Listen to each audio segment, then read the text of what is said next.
And we're back. Welcome back, ladies and gentlemen. This is the Sports Med Bros podcast. It is May 30th of 2026, the last day of May. Oh, the second to last day of May. Second to last. No, No, it's the today last day of it May. is the last day of May. It's the It's the last day. 31st. That's why. Gosh, Yeah. dog. Anyway, May 31st, 2026. This is episode 74. I am Aaron Borgman, as always, welcomed by my good friend Evan Kraft. Ev, how are you doing? Outstanding, man. Sorry for the delay, folks, that Yeah, that we were not happens. able to do it, but shit happens. Let me say that this year's Indy 500 will go down in the books as one of the greatest of all time. Well, If any of you watched it because of the finish. we So if you haven't seen it, go back and watch it. It was fantastic. I don't know if you watched. You probably didn't watch, but No, hold on. Wait a minute. that's all Just right. a second Okay. now. Okay. I watched the beginning. We went out for lunch and a boat ride, and then I watched literally the last two laps. And that was my exposure to the Indianapolis 500. So, yes There and you go. no.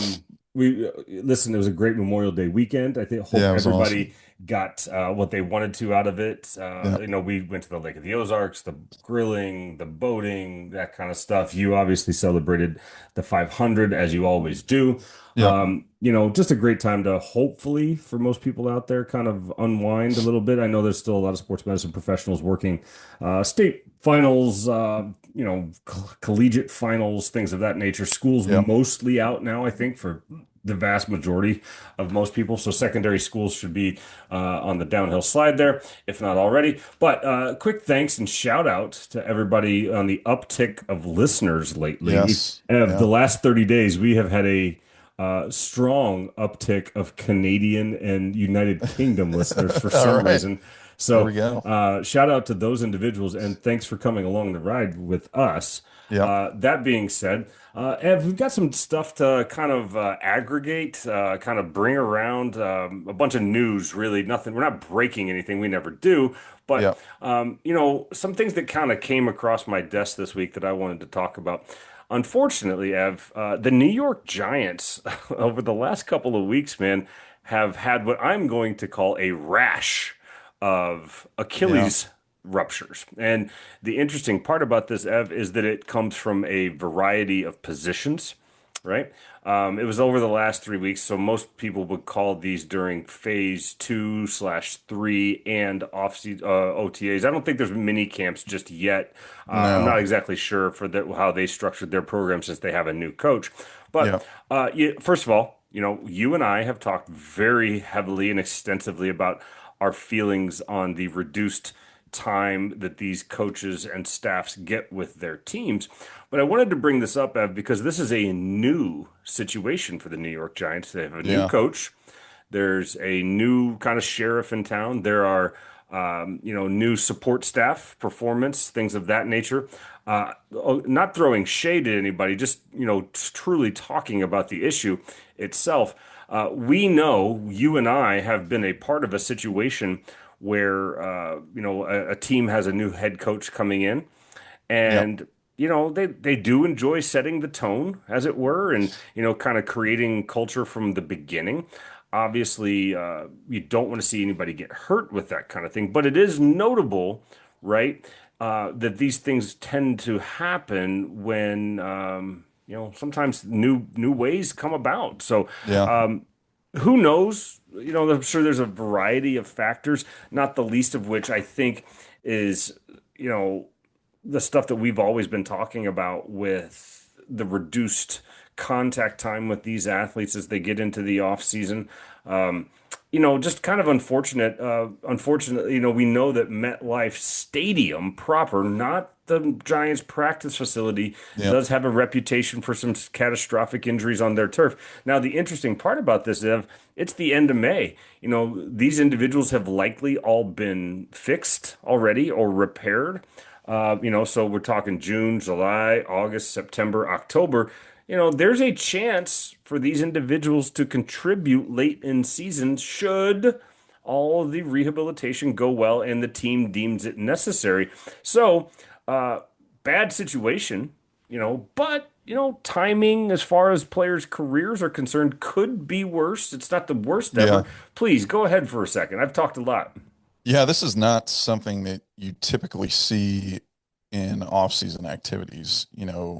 The I guess the workload and the speed and the volume are all not the same as you would see for an in-season time frame. Sure. Um, I know that that particular head coach has had injury issues in his past stop on the way, so I'm not really surprised that that has come up again. And we talk about Achilles, and it's so multifactorial, right? There's 15 to 20 different ways that Achilles tendons can rupture.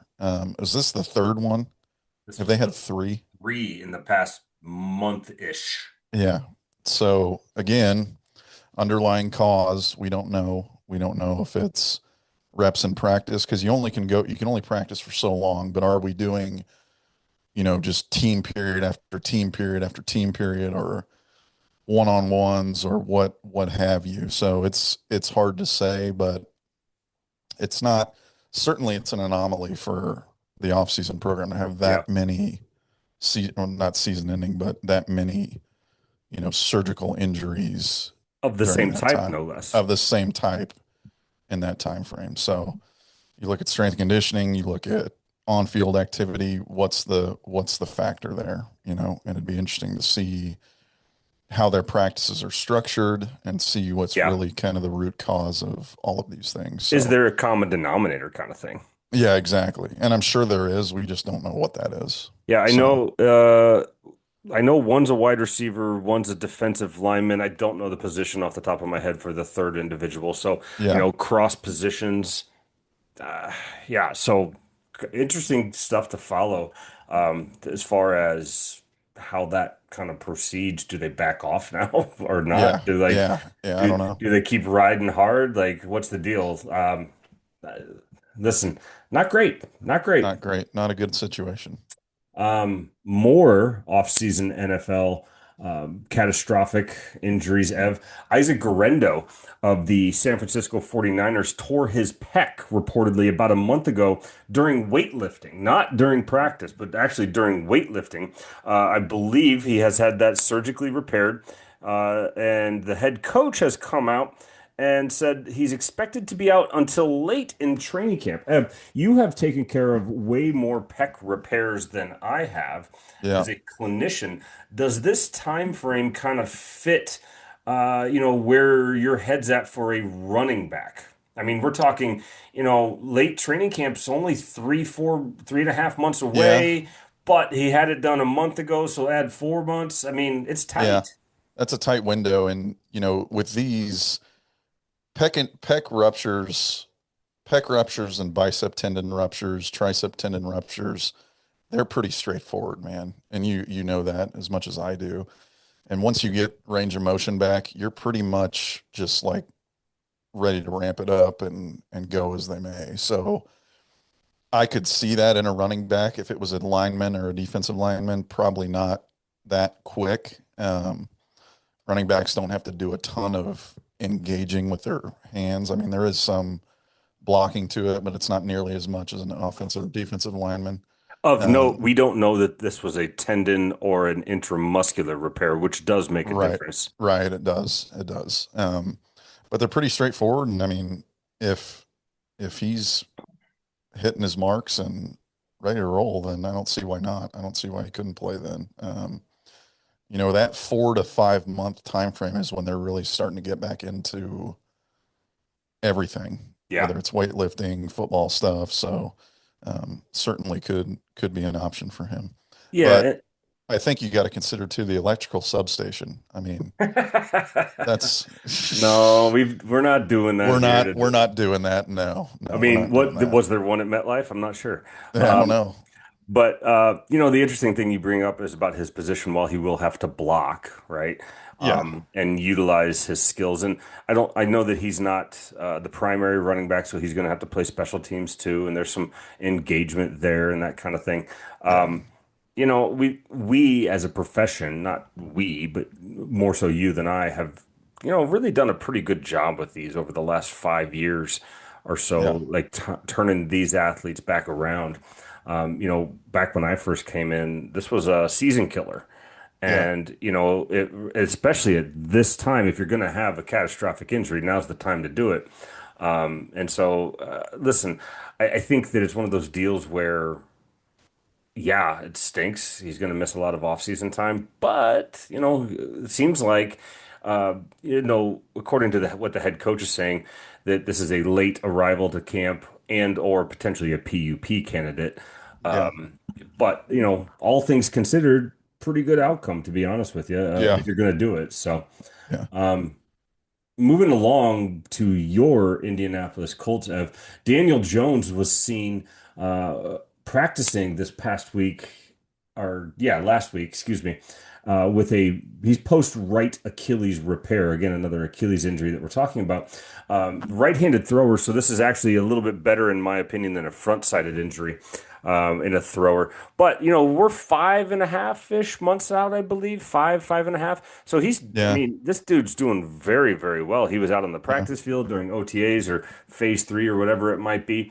And, just looking very good, looking at the part. If you had a thrower with a right Achilles, Ev, what benchmarks are you looking for in this stage as far as what you can kind of objectively measure on the practice field? We're not going to get into force plate measurements or anything like that here Yeah. today, but like, what are you looking for this player to do with a right Achilles and a right-handed thrower?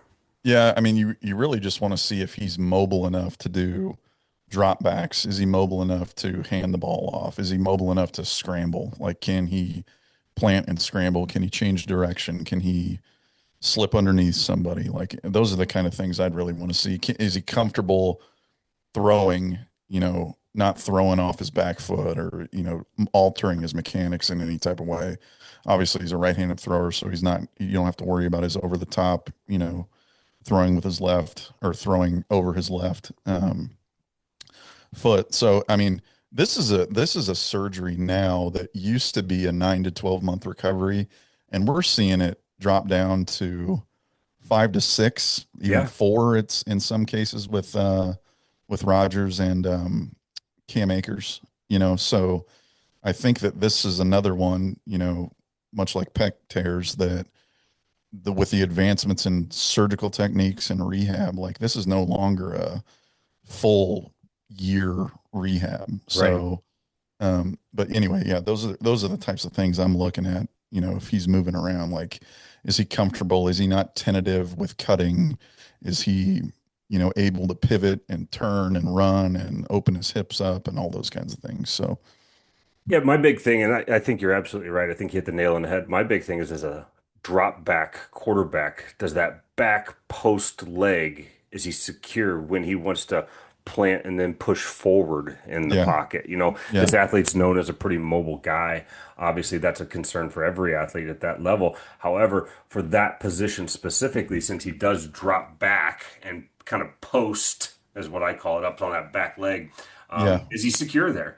And can he push off of it moving forward in the pocket? And so that'll be the interesting thing for me for the first couple of games to watch as far as what he looks like and that kind of thing. Obviously, any video, and we're going to get to this here in a second, any video that you see right now of your favorite XYZ NFL player should be taken with a grain of salt because the media is only allowed to certain parts of practice, right? They're yeah, not allowed for the whole thing. So we don't know if that's all the person did. Um, and B, listen, it's powder puff right now. It's not. There's no yeah, contact. There's no.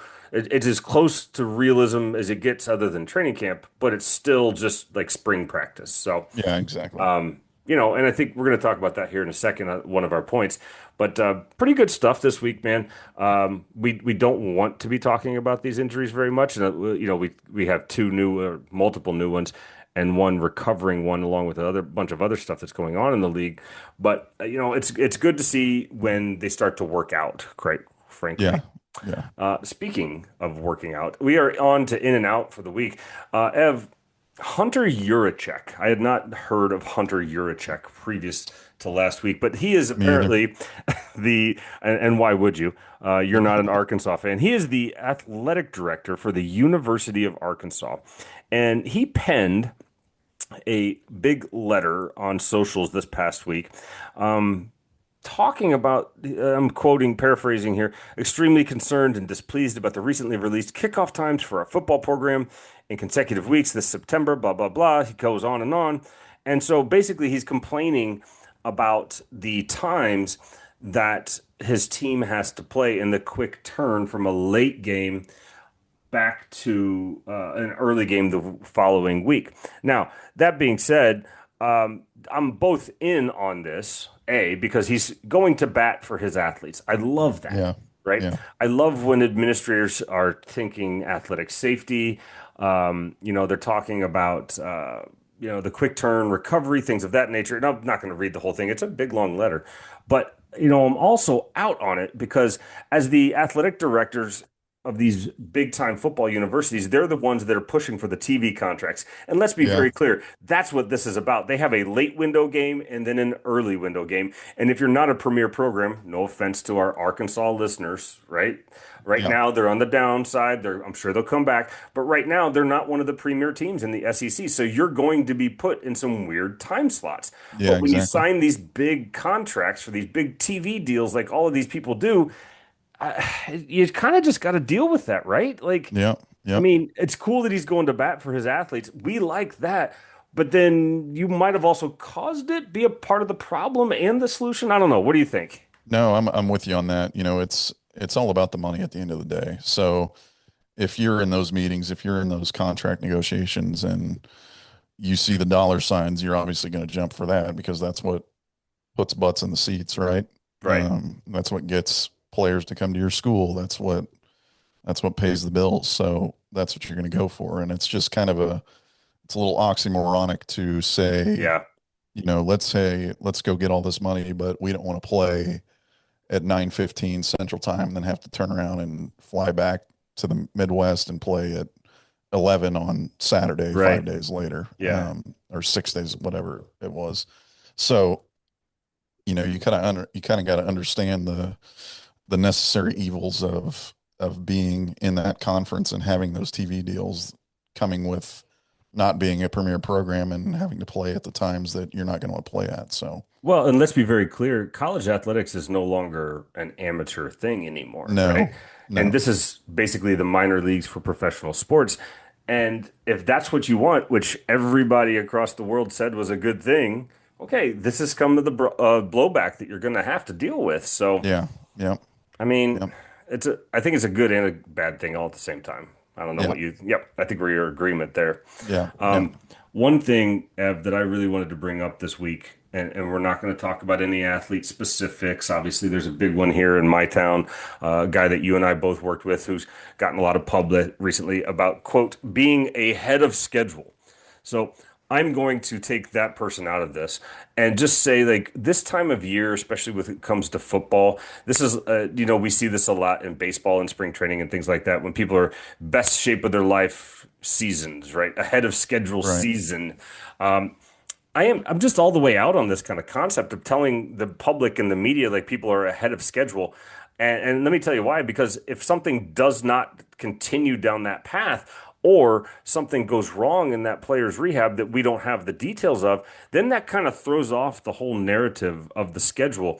And you and I both talk about time frames from time to time, but I can guarantee you this, I've never told an athlete that they are ahead of schedule or behind schedule because as you and I both like to say, people just kind of are where they are and they will be ready when they are ready. So Yep, I get a yep, little bit aggravated when I see this way ahead of schedule kind of thing. Well, first of all, you guys don't know, the media doesn't know like what the schedule is, first of yeah, all. yeah, And yeah, so again, and we're going off very quick 10 to 15-second clips that are manufactured and like ready to go. So like I don't know, man, like this just maybe this is my personal cross to bear, but I just hate this kind of talk because it's unfair to the athletes, it's unfair to the medical staffs, it's unfair to like all of that whole thing. And part of the stuff is that they kind of help promote it, but yeah, I don't know. What do you think? yeah. I'm with you on that. I think time frames are a little bit irrelevant, especially on our side of the ball, because we see those people day in and day out. So we can't determine that either, honestly. Like we know where they're at, and that's where they're at. Like Is that ahead of schedule? Who freaking knows, dude? Like it's so individualistic. Like it's not, and as you said, to your point, if something goes wrong, then now you're screwed Yeah, because you told everybody you're ahead of schedule, and now it's not that case. So I think that, I think players are wise about that too sure. because they understand like, hey, I don't want to tell everybody something and then it not work out the way I want it to work out. So, and certain coaches are wise about that too. So, I'm with you on that. I'm not into the whole ahead of Well, schedule thing. and we set these arbitrary timelines for injuries, but you know, it's not based upon position or sex or sport or Right. anything. And so to say somebody is ahead or behind schedule, I just think it's really unfair. Yeah, I'm with you. So anyway, that's my rant for the week. Uh, we've got some social sports med posts to work through here, Ev, and the first one that I wanted to bring up was tennis player. I'm going to screw up the name just because that's what I do. Arthur Gaya. I'm Yeah. not familiar with this. I Yeah. believe this was at the Australian Open this past week. Um, Unfortunately, he was going for the brown pants award, as we like to call it, um, not complaining, just stating to the looks to be the courtside ref or the official or somebody that he was going to defecate Yeah. on the tennis court. Now, you and I have been around athletes that have had GI issues, Oh right, yes. during competitions. Oh Um, yes. we don't need to share any like No. gruesome stories or anything like that. But listen, a lot of times this is a hold it as best you can situation until you can't. Fortunately, the couple times that I've been around this issue, there was facilities or tunnels or now with the blue tent, especially on the NFL sidelines, it's a little bit easier if something Yeah. happens. But there's often times where you and I both know that accidents happen. Oh yeah. We kind of just roll with the punches there. And in football, where you have so much uniform and padding and stuff like that, obviously it's a different story. But I've taken care of athletes in other sports, soccer and field hockey and basketball and things like that, where it's also been an issue. Any tips or advice for delaying a competition or pulling an athlete out because of the old GI distress? I think tennis is a little bit easier to do that with, Yeah, right? Because you yeah, you can be like, hey, let me pause this and we can come back and finish. But in our game, there's no remorse for that. I mean, if a guy's got to play, you can't go tell his position coach and head coach that somebody's got to go to the bathroom and take him out. So um, there's either hold it or blue tent or find somewhere. Thank God Arrowhead has a bathroom right in that tunnel. in the tunnel, So yeah. there is a facility there that's not too far from the field. So, that's an easy fix, but some of your individual sports like tennis and golf, I think you could figure out a way to get around Well, that. and I So, believe in tennis, you have to declare a medical timeout or, right. stoppage of the competition for that kind of thing. You and I have both been around several situations where, while it might have not been number two per se, number one happens frequently, Yeah. actually, on the Yeah. football field more than people want to admit, Yeah. especially if you have dark colored bottoms or pants on. Yeah. But that being said, like the brown pants award does happen from Yes. time Oh to yeah. time. We've both been around it. So, kudos to people out there dealing with those types of situations. Yeah. Oh Um, yeah. Oh also, yeah. moving up next on the social sports med post, I saw a really cool one this week. Sent it to you. Let me find it back here from Toby Brooks on LinkedIn. I don't know Toby. I think we'd love if Toby shouted us out or checked in with us about this. But this was a LinkedIn post that kind of made the rounds this past week. He says, and I quote, "You know who didn't put their name in the transfer portal today? Your team's athletic trainer who logged 40 hours this week by Wednesday. How about we find a way to pay ATs what they are worth and stop fighting over which school gets to pay an 18-year-old who has never played a down of college football or a transfer who threw more picks than TDs last season on an eight-figure deal?" And listen, this is stuff you and I, this is not foreign to us. We talk about this kind of thing all the time. No. I just really appreciated Toby for putting that out there. Shout out to Toby. Any commentary on, should we create an AT transfer portal? No, obviously not. But, it's just more ringing true about the people that actually do the most work for Yeah. teams, quite frankly. Yeah. Any commentary on Toby's post, Dev? No, Toby, you hit the nail on the head, man. It's ever evolving and ever changing, and it's unfortunately, I think for athletic trainers, it's not going to get better Might be one in of the those near. things that gets worse before it gets better, Yeah, right? it gets worse before it gets better in the near future, honestly. So I think that's a great point, and again, have those conversations with your administrators, head coaches, ADs, parents, whoever you need to talk to get them to realize like, hey, I'm in here 7 days a week for 70 to 80 hours a week. Like these guys are, you got to understand that there's a give and a take that needs to occur, I think, in this situation. So, um, and obviously schools are going to continue it's an arms race at this point, right? Yeah. So, and some schools do a good job of compensating, but it's only usually at the top. It's not the entire staff if you're in a football program or what have you. So, no, I think Toby hit the nail right on the head. Yeah, good post by Toby. We'll make sure to shout him out on LinkedIn this week and look for him on other socials.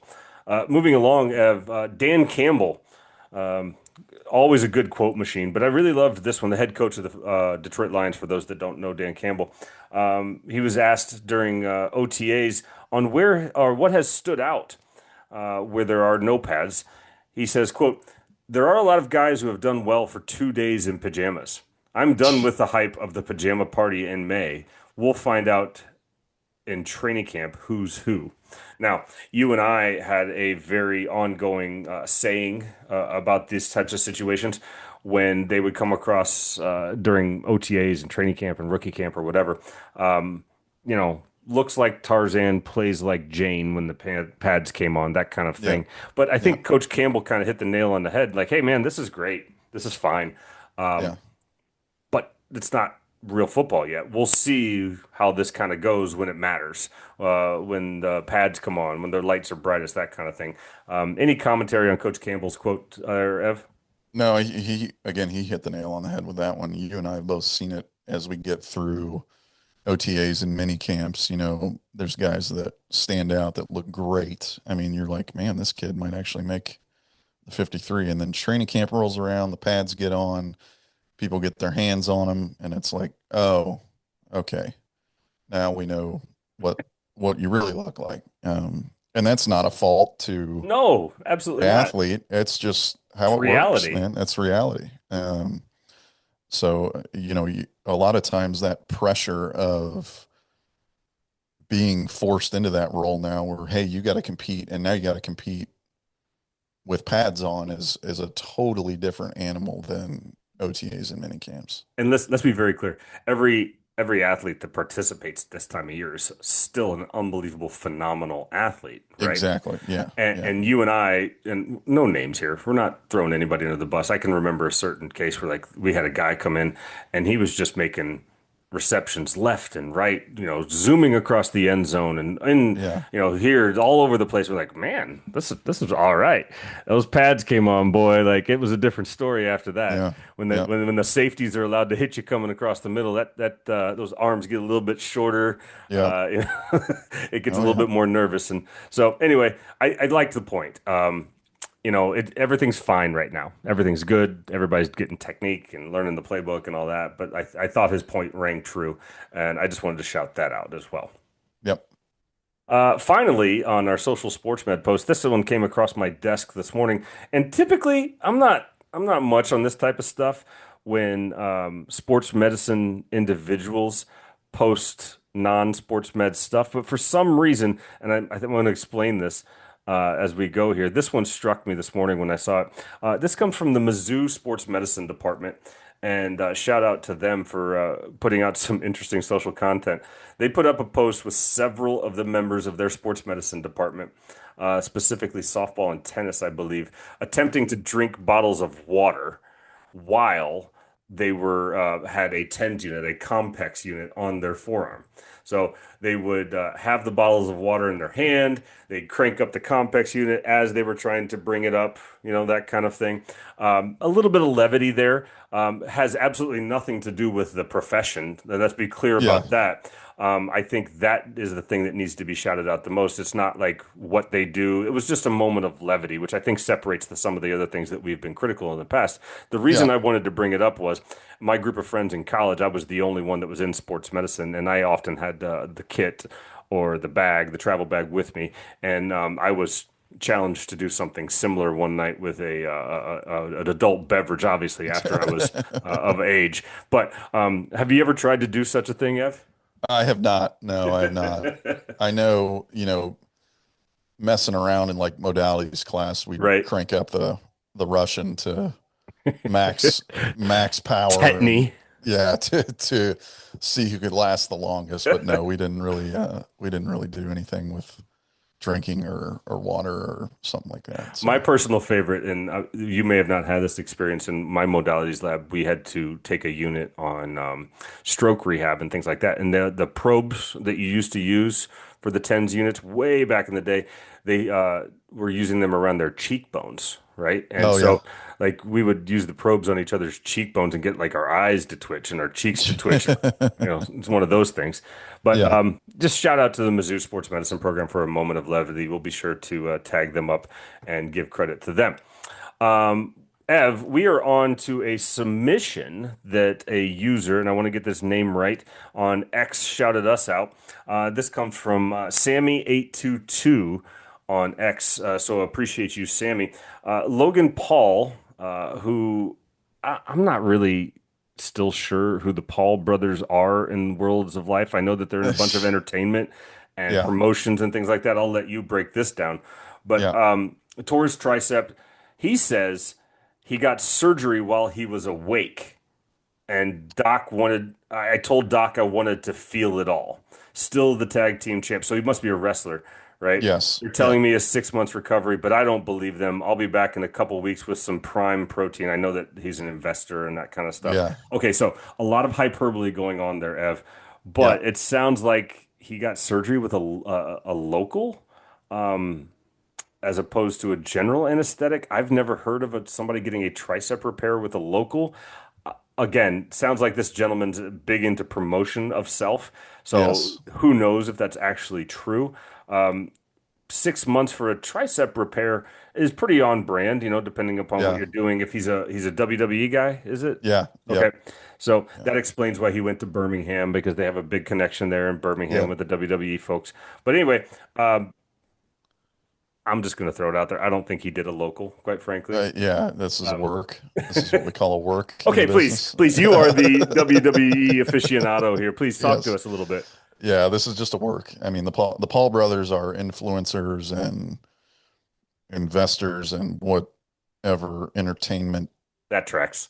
yeah, stuff. So, he's kind of his gimmick is the whole like macho dude that's this tough guy that's he was a influencer turned like I don't know if he did MMA and then he got into WWE and then now he's doing WWE and all this stuff. So he's actually a pretty solid wrestler, believe it or not, for not having been in the business for that long. Um, but yeah, the social media thing, I think that's a work. It's not true. Highly doubt I mean, there was a local I anesthetic guess. given. I know that I have heard of. I did have a player at East Carolina actually with an Achilles tear that did not want to go under anesthesia, so he was given some type of sedative, hallucinogenic drug that made him go on whatever spiritual journey he went on during this surgery. Um, or what I don't know. I don't know what they do anymore if there's people opt out of anesthesia. Well, and there's some people that don't want to go under or cannot go under because they might be allergic to anesthesia. This is Yeah, actually a thing, and I've had people do surgeries under local anesthetic with nerve blocks and things like that. I've just never yeah, heard of it in a tricep repair. yeah, So, yeah. Me either. okay. So Uh, I'm not sure. I don't believe what he's posting, but I mean, if he did, credit credit to him, you know. So be it. Okay. Well, hey, listen, thanks to Sammy for throwing that our way. I thought that was cool that he wanted us to talk about it. And we always appreciate all submissions of injuries or talking points, advice. You can find us on socials at the Sportsmed Bros, thesportsmedbros at gmail.com. If you're an email person, please continue to send those in. We do appreciate them. We do enjoy reading all the stuff that you guys send in. So please continue. Yep, Uh, that being said, Ev, it is time to land this plane on a Sunday matinee version. Summer is officially here. I see some it summer is. activities going on behind you in your yard Oh back yeah. there. Oh yeah. Um, We've got a brand new splash bounce house, so we've right. been playing in that all weekend. So What else you got going on for summer so far?